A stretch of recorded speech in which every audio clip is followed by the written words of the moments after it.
19절서부터 26절까지 찾으신 줄 알고 저와 함께 한 절씩 교독하겠습니다. 누가복음 20장 19절서부터 26절까지입니다. 서기관들과 대제사장들이 예수의 이 비유는 자기들 가리켜 말씀하신 줄 알고 즉시 잡고자 하되 백성을 두려워하더라.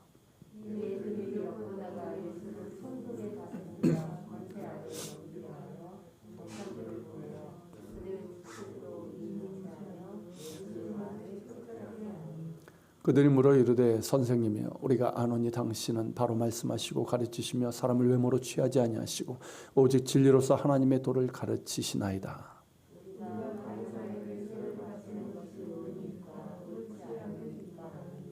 예수께서 그 관계를 아시고 이르시되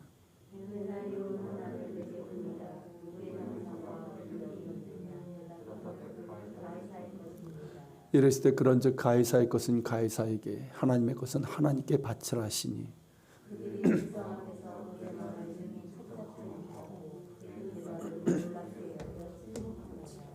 아멘. 오늘 이 본문은 짧지만 팽팽한 긴장감과 그리고 이제 악의로 가득한 대적자들이 있고요. 그리고 이제 이들에 대한 통쾌한 반전이 있습니다. 그리고 이제 오늘을 살아가는 우리에게 매우 중요한 가르침이 담겨 있습니다. 그때는 이제 예수님께서 성전뜰에서 백성들을 이제 가르치실 때로 여겨집니다. 그런데 몇몇 사람의 이 정탐꾼들이 그 무리로 들어와서 예수님의 가르침을 듣는 척합니다. 이들 정탐꾼들은 같은 사건을 기록하고 있는 마태복음 22장 16절과 마가복음 12장 13절에 따르면 바리새인들의 제자들과 헤롯 당으로 구성된 무리들입니다. 정치판에는 영원한 적은 없다. 어제의 적이 오늘의 동지가 된다는 말이 있잖아요. 이들이 딱 그런 경우죠.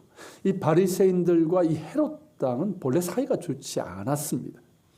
바리새파는 정통 유대인들 아닙니까? 그래서 이제 성경적인 정통성 그리고 이제 율법적인 정결을 강조했던 이들이었고, 그래서 유대인이 아닌 이두메 사람인 이 헤롯과 그의 아들들이 유대인의 왕 노릇하는 것을 늘 반대했고 비판했고 로마의 지배 역시 못마땅하게 여겼습니다. 반면 헤롯 당은 어떻습니까? 이들은 헤롯 가문 사람들이거나 이 헤롯 가문에 빌붙어서 사는 사람들이란 말이죠. 그러니까 당연히 헤롯 왕신을 지지했고 헤롯이 유대인의 왕이 될 수 있도록 해준 로마에 대해서도 아주 적극적으로 찬성을 했습니다. 평상시라면 이들은 같이 할 수 있는 그런 부류들이 아니야. 아주 이질적인 두 그룹인데, 그런데 이들이 함께 모의를 하고 정탐꾼을 보냈다는 것이죠. 뭔가 공통의 뭔가가 있다는 거죠. 그게 뭘까요?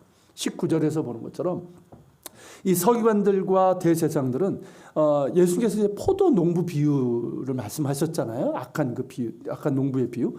그 비유를 듣고 이 비유가 자신들을 가리켜서 한 말씀인 줄 알았어요. 알고 어떻게 합니까? 회개한 것이 아니라 분을 느끼면서 즉시 예수님을 잡으려고 했지만 백성들이 예수님을 따랐기 때문에 그것이 두려워서 하지 못했습니다. 하지만 어땠습니까? 계속해서 기회를 엿보고 있었죠. 그러면 그런 중에 이들은 예수님을 총독의 다스림과 권세 아래 넘기려고, 즉 이 총독의 다스림과 권세라는 게 뭡니까?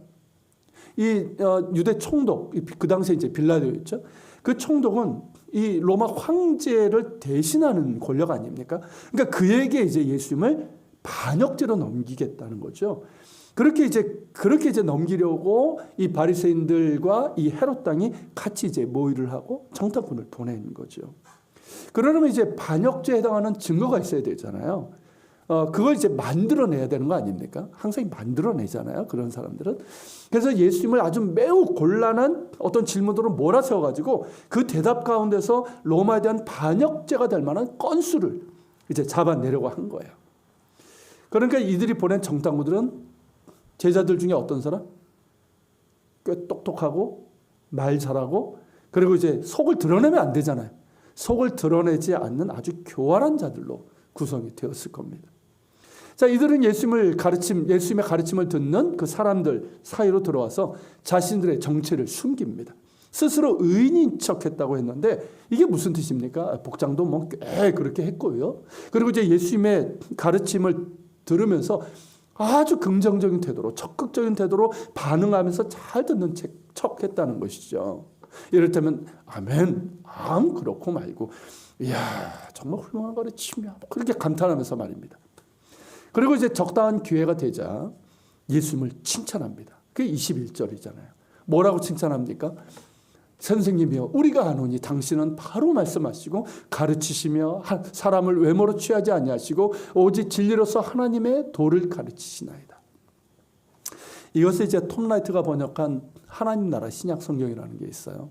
거기에 보면 어떻게 번역했냐면, 선생님, 우리는 선생님이 진실하게 말씀하시고 가르치신 줄 압니다. 선생님은 흠잡을 데 없이 공정하시고 하나님의 길과 하나님의 진리를 가르치십니다. 어떻습니까? 이 말만 딱 보면 어때요? 정말 예수님의 가르침에 정말 귀 기울여 들으면서 크게 감명을 받고 예수님을 아름다운 말로 칭찬하고 비는 말로 들리죠. 물론 속이 없는 말입니다. 가식이죠. 이들은 이제 백성들에게서 그런 반응을 계속 들었을 거예요. 그러니까 예수님을 함정에 몰아넣기 위해서 이런 가식적인 말을 한 것인데, 그런데 말 자체만 보면 어떻습니까? 이들이 한 말 중에서 가장 유일하게 참된 말이죠. 예수님은 진실하게 말씀하시고 사람을 외모로 취하지 아니하시며 공정하게 대하시고 하나님의 길과 진리를 가르쳐 주셨습니다. 비록 이들은 악한 의도를 숨기고 가식으로 한 말이지만 그 내용만큼은 참되죠. 자, 이제 이들이 본론을 꺼냅니다. 항상 여러분 그 이유 없이 막 칭찬하는 사람들 주의해야 되는 거 아시죠? 이제 본론이 나오는 거예요. 자, 22절입니다. 뭐라고 얘기합니까? 뭐라고 묻습니까? 우리가 가이사에게 세를 바치는 것이 옳으니까 옳지 않으니까. 같은 내용을 기록한 마가복음 12장에 보면 한 번 더 다그치듯이 물어요. 우리가 바치리까 말리까? 이렇게 물어요. 마치 어떤 모습이 연상됩니까? 저는 이 모습을 보면서 국회 인사청문회 모습이 보이는 것 같아요. 자, 국회에서 인사청문회 때 처음에 이제 들어오면 어떻습니까? 서로 막 반갑게 인사하고 막 칭찬도 하지 않습니까? 그러더니 막상 질문을 할 때 어떻습니까? 어떤 곤란한 질문으로 상대를 몰아붙이거나 어떻게 합니까?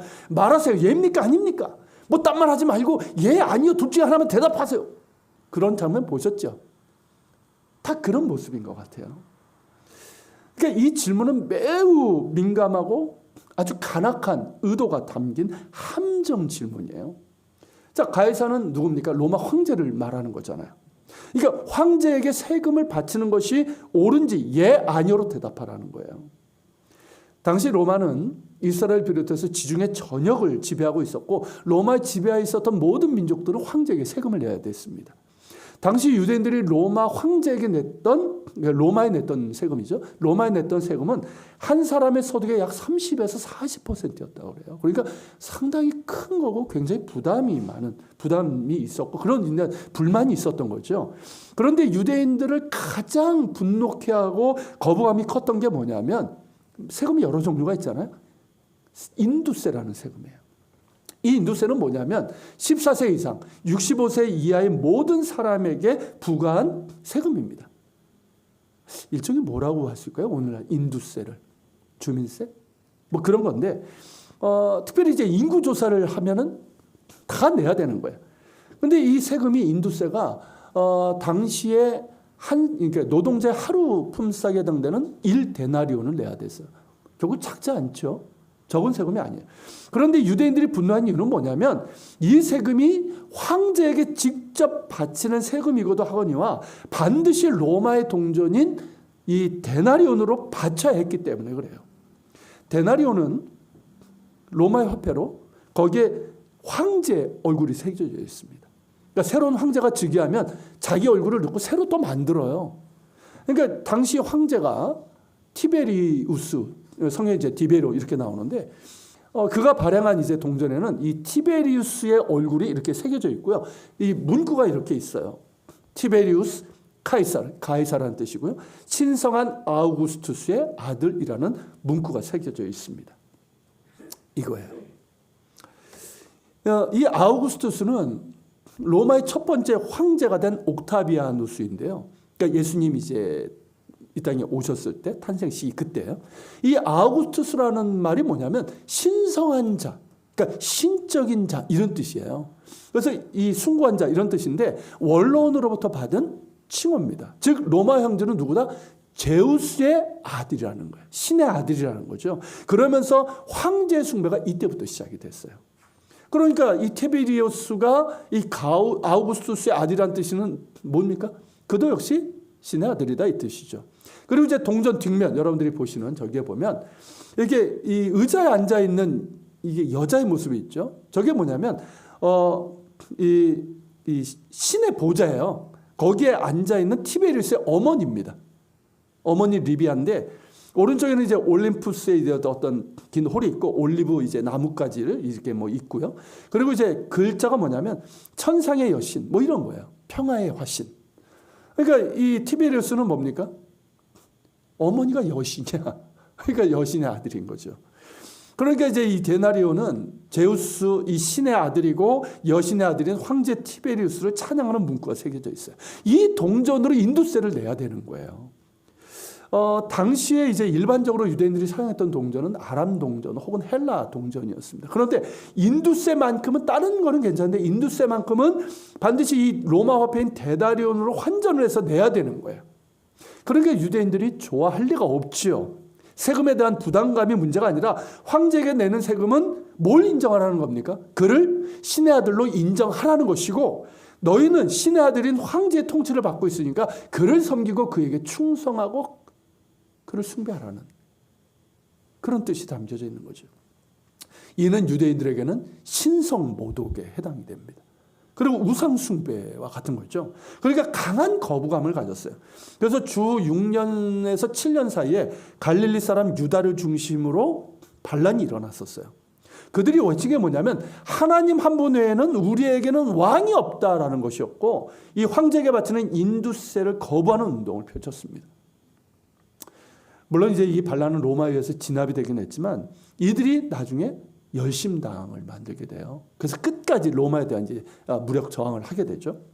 이후에 이제 유대인들은 로마에 뭐 강압이 있으니까 어쩔 수 없이 인두세를 내긴 했지만 여전히 거부감을 가졌고 불만도 상당했습니다.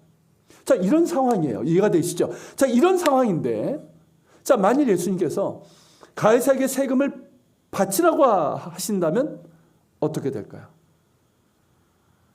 이게 단지 세금 문제가 아니란 말이죠. 이해가 되시죠? 굉장히 민감한 문제예요. 자, 가이사에게 세금을 바치라고 하셨다면 어떨까요? 예수를 따르던 유대인들이 크게 실망하고 비난하고 항의하면서 등을 돌릴 겁니다. 많은 사람들이 메시아로 기대를 했고 그리고 선지자로 따랐고 최소한 어땠습니까? 탁월한 랍비로 여겼잖아요. 그러면서 따랐는데 스스로 신의 아들이라고 하면서 자신을 섬기라는 로마 황제에게 세금을 내라! 라고 하신다면 얼마나 많은 실망과 비난과 항의가 있겠습니까? 단번에 등을 돌릴 것이고 그러면 백성이 두려워 예수님을 체포하지 못한 이 대제사장들과 서기관들은 아주 쉽게 그렇잖아요. 다 등 돌렸는데 항상 이 정치인들은 여론을 보지 않습니까? 여론이 다 잃어버렸는데 아주 쉽게 예수님을 체포할 수 있는 거죠. 자, 반대로 예수님이 가이사에게 세금을 바치지 말라고 하셨다면 어떻게 될까요? 이런 예수님을 즉시로 체포할 수 있는 아주 좋은 빌미가 되는 거예요. 왜냐하면 이건 로마의 황제에 대한 반역죄에 해당되거든요. 실제로 로마는 인두세를 거부하는 것을 황제에 대한 반역죄로 취급을 했고 그렇게 처벌을 했단 말이죠. 게다가 백성들이 따르는 랍비니까 어떤 제목을 더할 수 있습니까? 백성들을 선동해서 지금 반란을 꾀하고 있다라고 고발할 수 있게 되는 거죠. 그러면 대제사장들과 서기관들은 어떻습니까? 손 안 대고 코 푸는 격이 되는 거죠. 그러니까 자신들의 손에 피를 묻히지 않고 이 골칫거리를 해결할 수 있게 되는 거예요.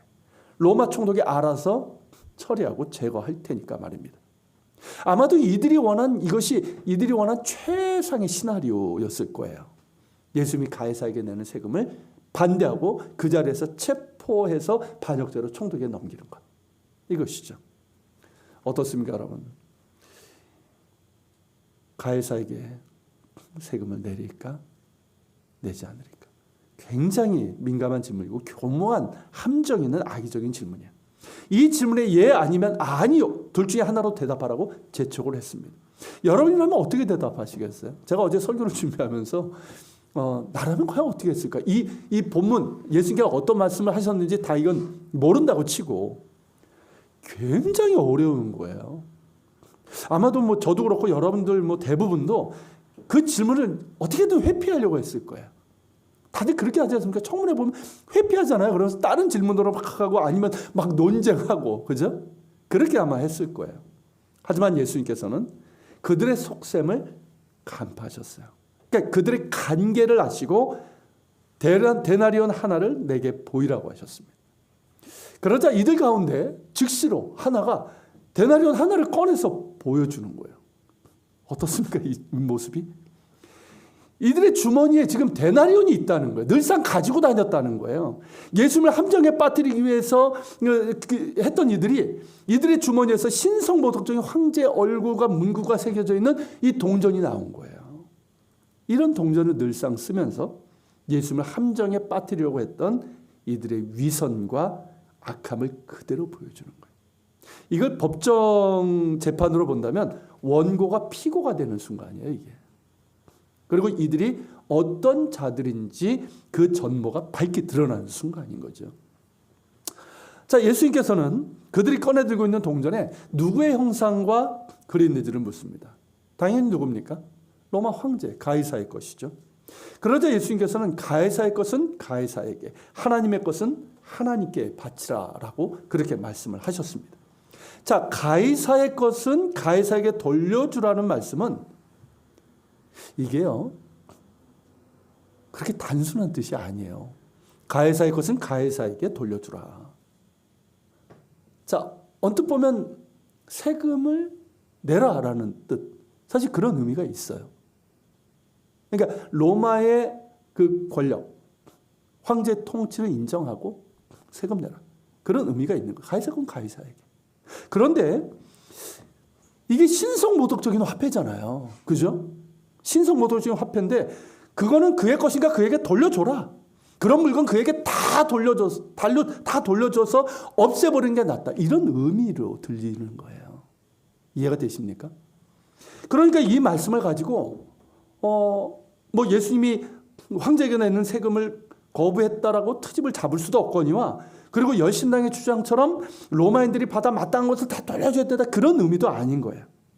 상당히 이중적인, 중의적인 그런 의미가 담겨져 있습니다. 인정하시고 세금을 내라는 것 같은데 이 신성모독적인 로마 황제를 정죄하시고 심판하시는 그런 의미도 있는 거예요. 특별히 이제 이 세상 권력에 대해서 오늘은 이제 그런 얘기를 할 수밖에 없는데요. 이 성경의 메시지, 특히 이제 신약 성경의 메시지는 모든 권력은 하나님으로부터 나오는 것임을 강조하고 있습니다. 사도 바울이 이제 로마서 13장 1절에서 각 사람은 위에 있는 권세들에게 복종하라. 권세는 하나님으로부터 나지 않음이 없나니 모든 권세는 다 하나님께서 정하신 바라라고 말하고 있습니다. 그리고 세금에 대해서도 13장 7절에서 모든 자에게 줄 것을 주되 조세를 받을 자에게 조세를 바치고 관세를 받을 자에게 관세를 바치고 두려워한 자를 두려워하며 존경할 자를 존경하라, 이렇게 말하고 있어요. 사도 베드로 역시 마찬가지입니다. 인간의 모든 제도를 주를 위해서 순종하라, 그렇게 가르치고 있어요. 이거는 뭐냐면 성경과 예수님의 가르침에 따른 거예요. 그렇게 해야 되는 이유는 뭐냐면 모든 권세는 결국은 하나님께서 하나님으로부터 나오는 거예요, 사실은. 그리고 이제 복음을 전하고, 우리가 복음을 전하고, 그리고 우리의 신앙생활, 우리의 경건을 위해서라는 거죠. 이에 대해서 바울이 디모데전서 2장에서 말하고 있습니다. 같이 한번 읽어볼까요? 그러므로 내가 첫째로 권하노니 모든 사람을 위하여 간구와 기도와 도고와 감사를 하되 임금들과 높은 지위에 있는 모든 사람을 위하여 하라. 이는 우리가 모든 경건과 단정함으로 고요하고 평안한 생활을 하려 함이니라. 왜입니까, 여러분? 우리의 경건과 신앙생활을 위해서. 그러니까 그때는 또 이제 이 박해를 당하는 상황이잖아요. 그래서 이제 저항할 것이 아니라 정말 그리스도인들이 어떤 그런 오해와 달리 성실한 시민이라는 것을 보여주라는 거죠. 그래서 정말 우리가 이 신앙생활하고 경건생활을 하는데 어려움이 없도록, 그리고 복음을 전해야 되는데, 그렇죠? 이 복음을 전함에 있어서 어려움이 없도록 세상 권력자들을 위해서 기도하라는 것이면서 동시에 세상 권력에 대한 기본적인 성경의 메시지입니다. 물론 악한 권력자들에 대해서는 준엄하게 책망하고 계시고 하나님의 심판이 임할 것임을 경고하고 있습니다. 그리고 그런 상황에서 교회와 그리스도인들은 그 권세를 주신 하나님의 뜻이 무엇인지를 그들에게 경고하고 가르치고 때로는 항의하고 바른 길과 정책을 제시할 수 있습니다. 리처드 니버가 그의 책 그리스도와 문화라는 그 책에서 말한 것처럼 이 문화를 변혁시키는 역할이 교회에 있고, 그리고 교회와 그리스도인들은 그에도 관심을 가지고 노력을 해야 됩니다. 남미의 그 독재 권력 아시죠? 그 독재 권력 하에서 고통받는 편에 교회가, 그리고 성지자들이 고통받는 자들의 편에 서서 그들을 보호한 일들, 그리고 독일 통일에서 이 교회가 주도적인 역할을 했던 거 아시죠?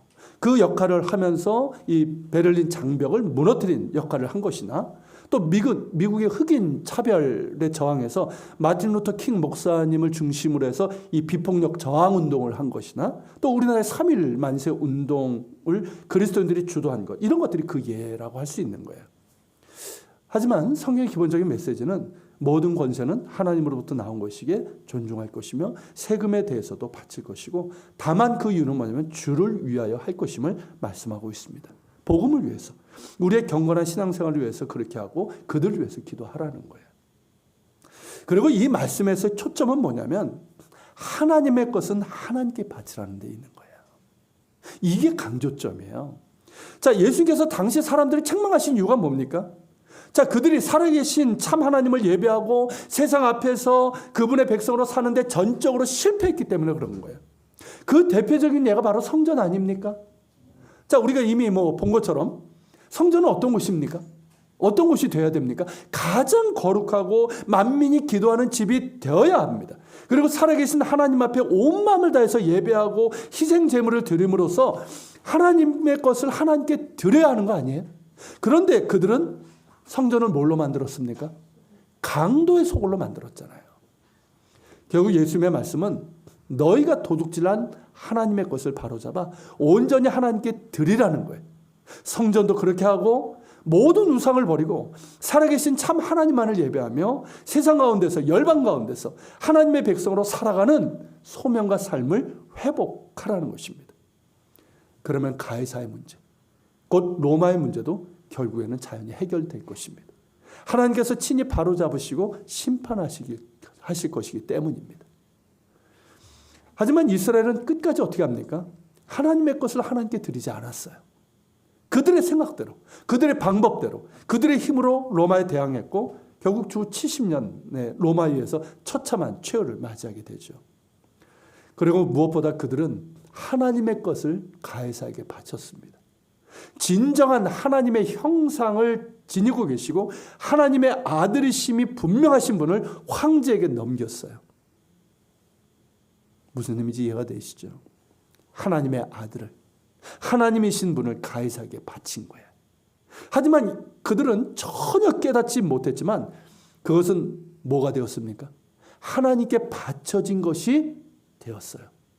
예수님 자신이 친히 속죄제물로 하나님께 온전히 드리신 것이죠. 하나님의 아들께서 친히 우리 죄인들을 위한 속죄 제물이 되셔서 자신을 하나님께 드린 것입니다.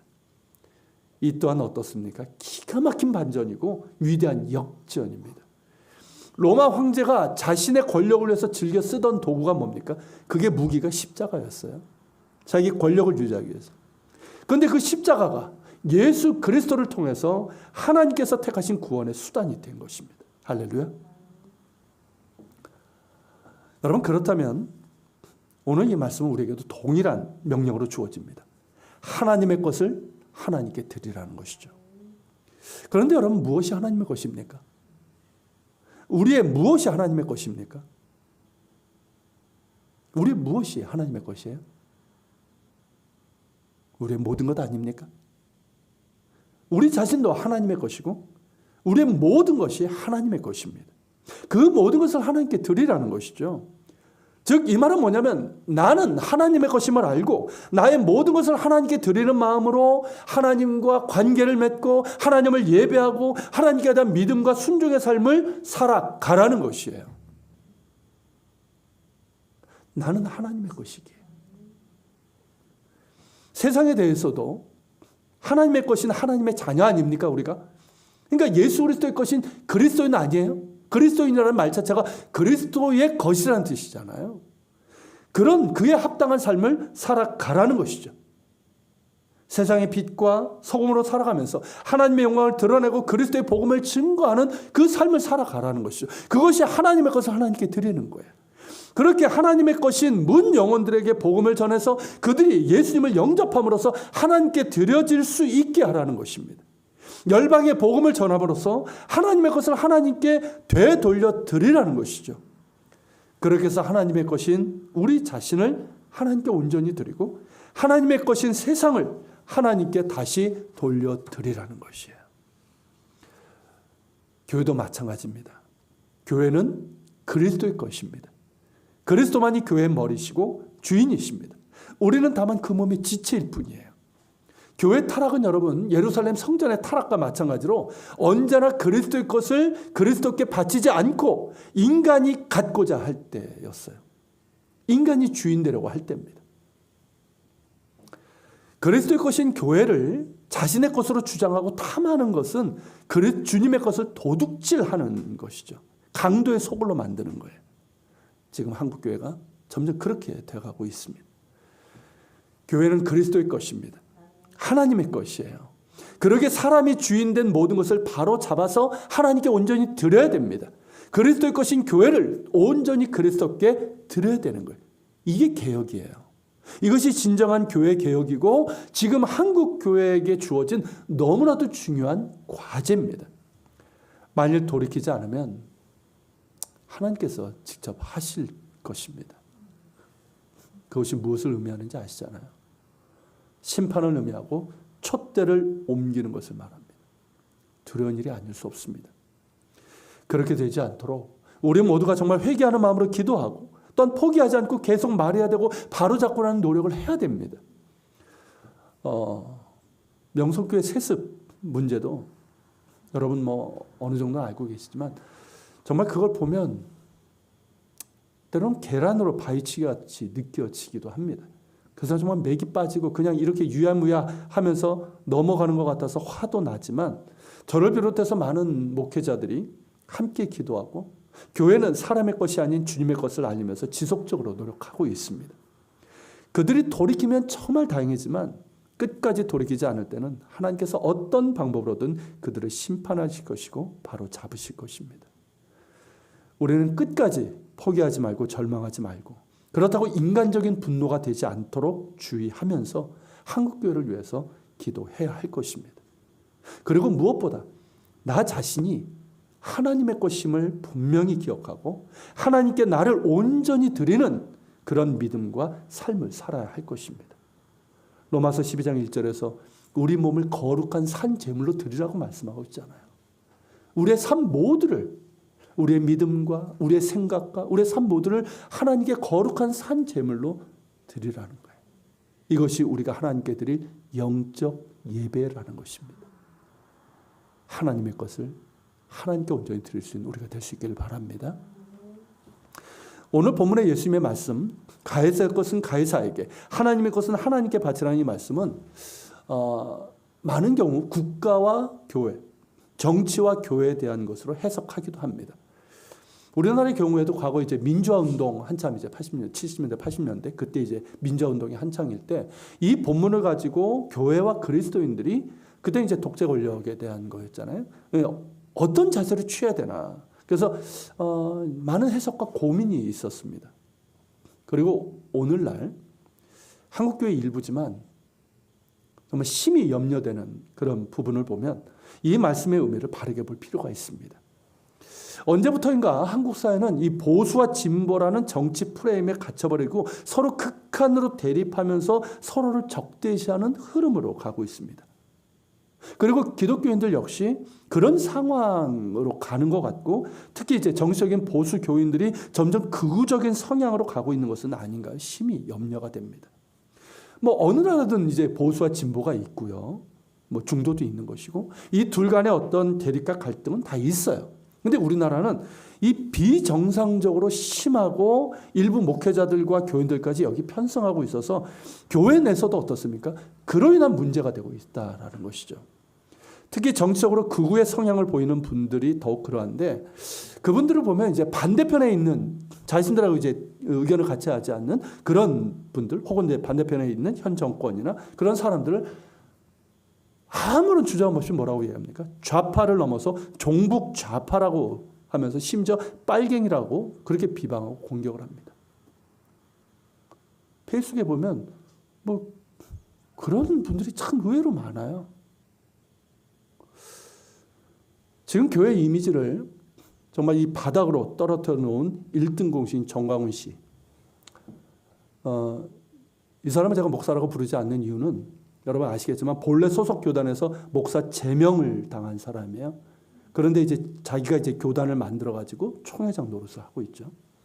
그래서 그리고 이제 최근 코로나 확산의 주범으로 지적되는 몇몇 교회들과 인터콥의 BTJ, 백투 제루살렘 열방센터 역시 그러합니다. 정광훈 씨야 말할 것도 없고, 지금 이제 이 상황에서 대면 예배를 강행하고 있는 몇몇 교회들과 최바울이 이끄는 인터콥의 경우도 신학적으로 매우 문제가 있거나 이단적인 경우가 많고요. 그리고 정치적인 극우 성향을 띠고 있는 것이 사실입니다.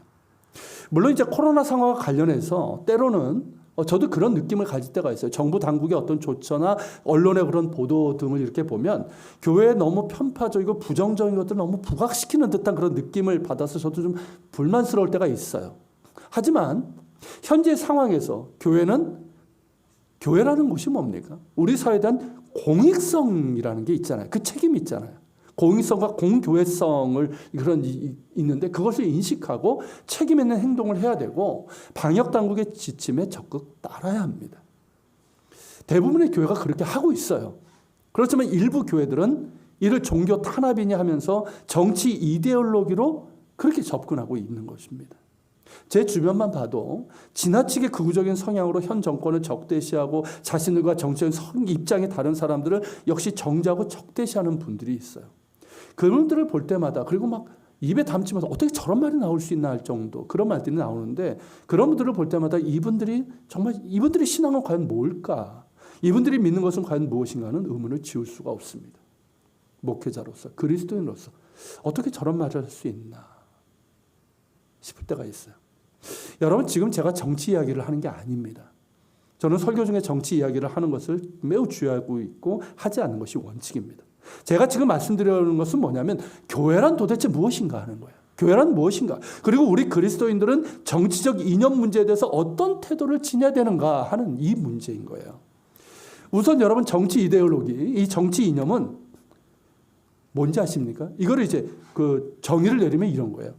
종교적인 열정으로 절대화된 정치적 확신, 이게 이념이에요. 아십니까? 실제로 여러분, 이 정치 이데올로기는 종교적인 그런 요소가 있다는 거예요. 실제로 여러분, 그 종교학에서는 이 정치 이데올로기를 하나의 종교 현상으로 분류를 합니다. 그 대표적인 게 뭡니까? 사회주의예요. 지금은 이제 사회주의가 이제 몰락했지만 과거에는 어땠습니까? 이 사회주의를 따랐던 사람들, 공산주의를 따랐던 사람들은 그게 종교였어요, 그 사람들의. 그리고 얼마나 광신적인 열정을 가지고 사회주의 이념을 추종했습니까? 북한의 경우 뭐 짝퉁 사회주의죠, 사실은. 김일성 왕조의 지배 아닙니까? 그들을 보면 어떤 생각이 드십니까? 종교잖아요, 종교. 김일성은 신의 아들이잖아요. 그러니까 그런 종교와도 같아요. 근데 여러분, 정치적인 극우와 극자도 마찬가지예요. 정치적 성향을 말하는 게 아니에요. 정치적으로 어떤 성향이 어떤 보수 혹은 진보, 중도 그런 성향을 말하는 것이 아니에요. 그건 누구나 그럴 수 있어요. 누구나 그런 성향은 있어요. 근데 문제는 뭐냐면 정적인 극우, 극좌가 되는 이것이 문제라는 것이죠. 본래 이념 자체가 종교적인 열정으로 절대화된 정책이 확신하고 했는데 쉽게 말하면 이념은 일종의 이론적인 우상에 해당이 되는 거예요. 이해가 되십니까? 이론적인 우상이에요. 근데 극우 극자는 뭡니까? 그 우상을 따르고 있다는 뜻이에요. 물론 그분들은 본인들은 그렇게 생각하지 않겠죠. 이런 얘기 들으면 무슨 소리냐고 거부할 거예요. 그런데 여러분 우상의 특징이 뭔지 아십니까? 그것을 숭배하는 사람들은 그것을 우상이라고 생각하지 않아요. 그죠? 우상을 우상이라고 생각하면서 숭배하는 사람 아무도 없어요. 이념이라는 우상에 사로잡히면 자기의 생각만이 옳다라고 주장하기 시작합니다. 그러면서 다른 생각, 자기가 다른 생각은 모두 잘못되었고 반대편에 있는 사람들은 적이고 제거 대상이 되고 마는 거예요. 그러니까 목사이고 그리스도인이라고 하면서도 차마 담을 수 없는 험악한 말들을 아무렇지도 않게 하고 그런 행동을 하는 거예요. 어떻게 교회에서 화염병이 날라옵니까? 교회 강단에서도 그렇잖아요. 일부 목사지만 자신의 정치 이념은 신앙인 것처럼 정말 침을 튀면서 말합니다.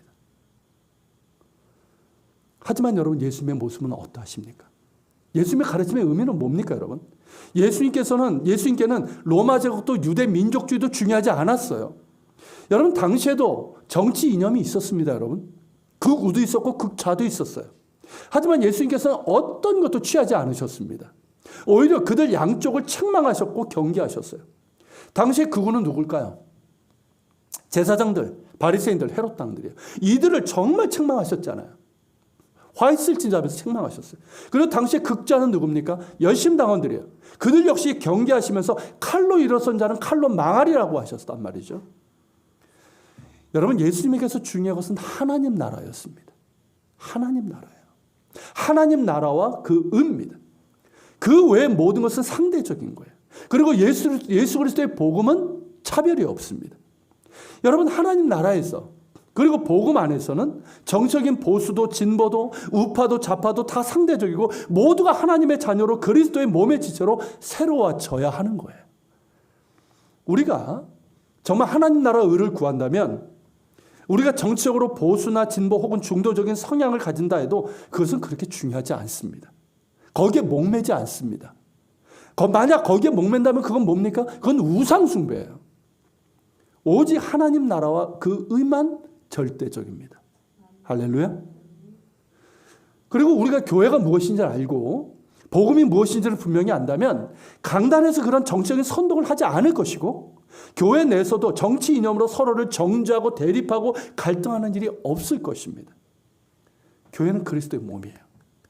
교회는 정적인 보수와 진보 그 이상의 것입니다.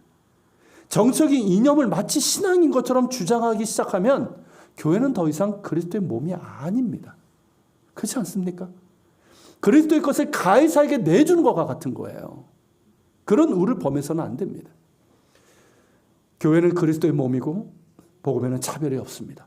그가 남자든 여자든 자유인이든 종이든 유대인이든 헬라인이든 누구나 차별 없이 그리스도의 사랑으로 환영받는 것처럼 그가 어떤 정치적인 성향을 가졌을지라도 존중해야 되고 적대해서는 안 되는 거예요. 자신의 정치 이념을 강요해서도 안 됩니다. 서로를 인정하고 존중하고 협력하는 법을 배워야 되는 거예요. 그러면서 정치 이념이 우상 숭배라는 것을 깨달아야 됩니다. 그러면서 그보다 훨씬 더 가치 있고 훨씬 더 중요한 가치, 그게 뭡니까? 하나님의 나라와 의를 구하는 사람이 되어야 되는 거예요. 여러분 그것이 교회입니다. 그게 교회예요. 우리는 정치적인 이념을 구하는 것이 아니라 하나님 나라와 의를 구하는 사람들입니다. 교회는 그런 가치를 배우고 함께 하나님 나라와 의를 구하는 공동체가 되어야 됩니다. 교회 만일 정적인 모토가 있다고 한다면 그것은 다름 아닌 사랑이에요. 교회의 정적인 모토는 하나님을 사랑하고 이웃을 사랑하라 라는 이것이에요. 다른 거 없어요. 이것만큼 중요하고 우선시해야 될 것이 무엇이겠습니까? 자신이 보수 성향이라면 그에 맞게 사랑을 실천하면 되는 거예요. 자신이 진보적인 성향이라면 그에 맞게 실천하면 되는 겁니다. 근데 여러분, 이 둘 사이에 차이가 클까요? 그렇지 않을 거예요. 물론 처음에는 어떨지 몰라도 그리스도의 사랑이 이 둘을 하나로 이끌어 주실 것입니다. 여러분, 우리의 정치적인 모토는 사랑입니다. 하나님을 사랑하고 이웃을 사랑하십시오. 우리의 최고의 가치는 하나님 나라입니다. 먼저 하나님 나라와 의를 구하십시오. 이 영역에서 교회와 그리스도인들은 늘 살펴봐야 돼요. 심사숙고해야 돼요. 그러면서 실제로도 실천하고 감당해야 됩니다. 기억하십시오. 우리는 하나님의 것입니다. 나는 하나님의 것이에요. 하나님의 것을 하나님의 것으로 드리는 우리가 될 수 있길 바랍니다. 그리고 교회도 하나님의 것이에요. 하나님의 것인 교회를 가이사의 것으로 만들어서는 안 됩니다. 하나님의 것인 우리를 가이사의 것으로 만들어서는 안 되는 거예요. 하나님의 것을 온전히 하나님께 드립시다. 하나님의 것인 여러분 자신을 정말 올바른 믿음과 사랑과 순종을 통해서 하나님께 온전히 바치기를 힘쓰시길 바랍니다. 우리 자신도 교회도 하나님의 것으로 온전히 들려드립시다. 그리고 하나님의 것이었지만 가이사의 것이 되어버린 세상, 이 세상도 하나님의 것으로 되돌릴 수 있도록, 그렇게 돌려드릴 수 있도록 먼저 하나님 나라의 의를 구하고 또 복음을 증거하는 우리 모두가 될 수 있기를 소망합니다. 같이 기도합시다. 오늘 말씀을 기억하면서 기도합시다. 주님, 오늘 이 말씀 기억하면서 우리가 하나님의 것입니다. 우리는 그리스도의 것입니다. 교회도 그럽니다. 오늘날 하나님 일부지만 어찌된 까닭인지 자꾸만 하나님의 것을 가해사의 것으로 만들려고 하는 이들이 많습니다. 그런 우를 범하지 않게 하소서. 그런 이념을 따르는 것이 우상 숭배임을 깨닫게 하여 주시고 우리가 서로를 존중하며 그리스도의 한 몸이 되는 법을 배울 수 있게 하여 주시옵소서. 그런 교회로 회복되게 하여 주시고 한국교회가 그런 교회로 회복될 수 있도록 도와주시옵소서. 하나님의 것을 온전히 하나님께 바치게 하여 주시고 그리고 하나님, 나 자신이 하나님의 것임을 고백합니다. 하나님의 것인 나를 온전히 하나님께 드릴 수 있도록 하나님이 기뻐하시는 산제물로 나의 모든 것을 바칠 수 있도록 그런 저희들 될 수 있도록 도와주시옵소서. 하나님의 나라와 의를 구하는 우리가 되게 하여 주시옵소서. 오늘 말씀을 기억하면서 같이 기도하며 나갑시다. 사랑하는 주님, 이 시간 기도를 주님 앞에 나갑니다. 거룩하신 주님, 가을께 슬퍼서 가을사에게 하나님의 것을 하나님에게 드리라는 말씀, 하나님 말씀을 통해서 우리가 아무것도 우리에게 중요한 가치가 무엇인지 깨닫게 됩니다. 하나님, 한국교회 극으로 치닫으면서 정적인 이념이 우상이 되어버린 아버지 그들, 하나님 그들이 이 사실을 깨닫게 하시고 회개하여 주시고 정말 아버지 하나님, 교회는 우리 그리스도인들은 먼저 하나님 나라와 의를 구하는 사람들이고 그런 공동체가 되어야 됩니다. 또 주님, 우리의 정체의 모토는 사랑입니다. 우리가 서로 정체의 성향이 달라도 하나님 서로를 인정하고 존중하며 함께 아버지 하나님 그리스도의 몸으로 하나 되고 또 하나님 이 사회에서도 협력하면서 선을 이루는 공공의 선을 이루는 그런 배볼 벌게 하여 주시옵소서. 하나님, 그런 아버지 하나님 우상 숭배하는 자들 하나님 그들을 회개하게 하시고 돌이키게 하시고 더 좀 도와주시기를 원합니다. 그리스도의 것인 교회가 자신 그리스도께로 되돌려지게 하여 주시옵소서. 그리스도의 것인 교회를 가이사에게 바치는 어리석음이 없게 하여 주시옵소서. 그리고 나는 하나님의 것입니다. 그리스도의 것입니다. 하나님의 것인 나를 온전히 하나님께 드릴 수 있는 저희들 되게 하여 주옵소서. 하나님과 올바른 관계를 있게 하시고 하나님 앞에 우리의 마음을 다해 예배하게 하시고 또한 아버지를 사랑하며 순종하는 가운데 하나님의 것을 하나님께 드리는 온전한 산제물로 하나님께 드릴 수 있는 우리가 될 수 있도록 주님 도와주시고 인도해 주시기를 원합니다. 주님 이 시간 함께하여 주시옵소서.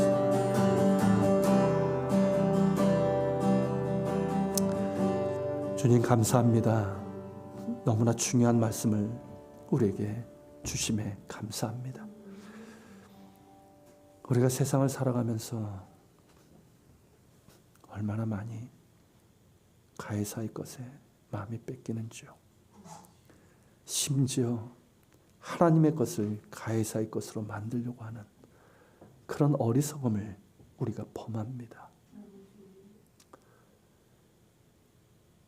성전이 하나님의 것임에도 인간의 그 탐욕과 죄악으로 인해서 강도의 소홀이 되고 가이사의 것이 된 것처럼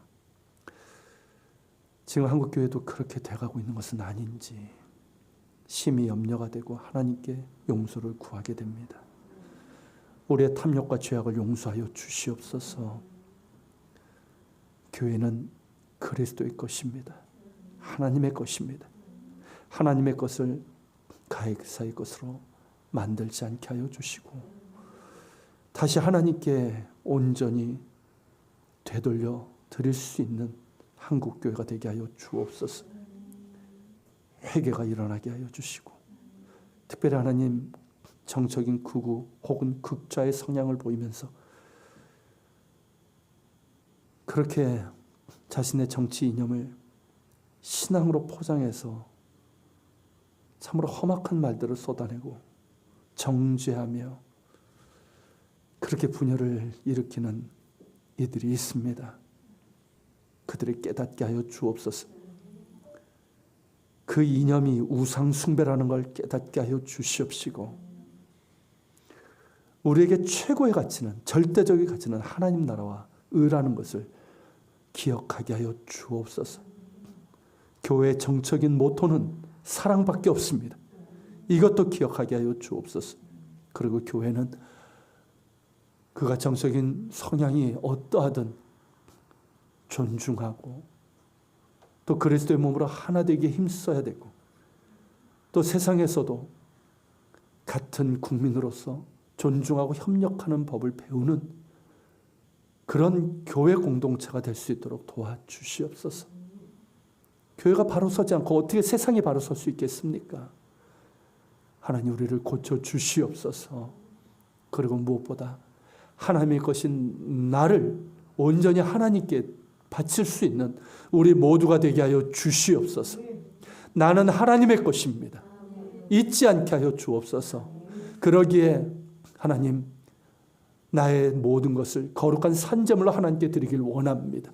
하나님께 내 마음을 다해서 예배하길 원하고 내 삶도 하나님께 바치며 순종하고 사랑하며 그렇게 주님을 닮아가며 그렇게 하나님의 것을 하나님께 드릴 수 있는 우리 한 사람 한 사람 다 되게 하여 주시옵소서.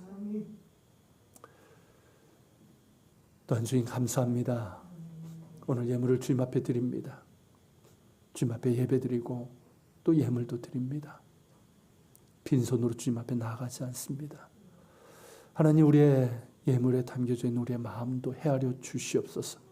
10의 1조를 드립니다. 감사 예물을 드립니다. 선교 예물, 주일 예물도 드리고 기도 예물도 주께 드립니다. 섬김 예물도 드립니다. 주님 헤아려 주시고 하나님 기쁘게 흠양하여 주시고 들은 이들에게 크신 은혜와 복으로 채워 주시옵소서. 이것이 쓰여지는 곳마다 주의 영광이 나타나게 하여 주옵소서. 이제는 우리 주 예수 그리스도의 은혜와 아버지 하나님의 그 크신 사랑과 성령님의 감화감동 교통 역사심이 가이사의 것이 아니라 하나님의 것, 가이사의 것까지도 하나님의 것으로 되돌려 드릴 수 있고 무엇보다 하나님의 것을 하나님의 것으로 드릴 수 있는 나 자신 그리고 교회도 하나님의 것임을 알고 하나님께 온전히 되돌려 드리고 바칠 수 있고 그러기를 소망하는 우리 모든 지체들 위해 또 우리 예한교회와 한국교회 위해 조국 대한민국과 북한 땅 이스라엘 땅 세계 곳곳에서 복음을 전하는 선교사들과 박해 지역에 있는 그리스도인들 머리 위에 함께 하시기를 간절히 축원하옵나이다. 아멘.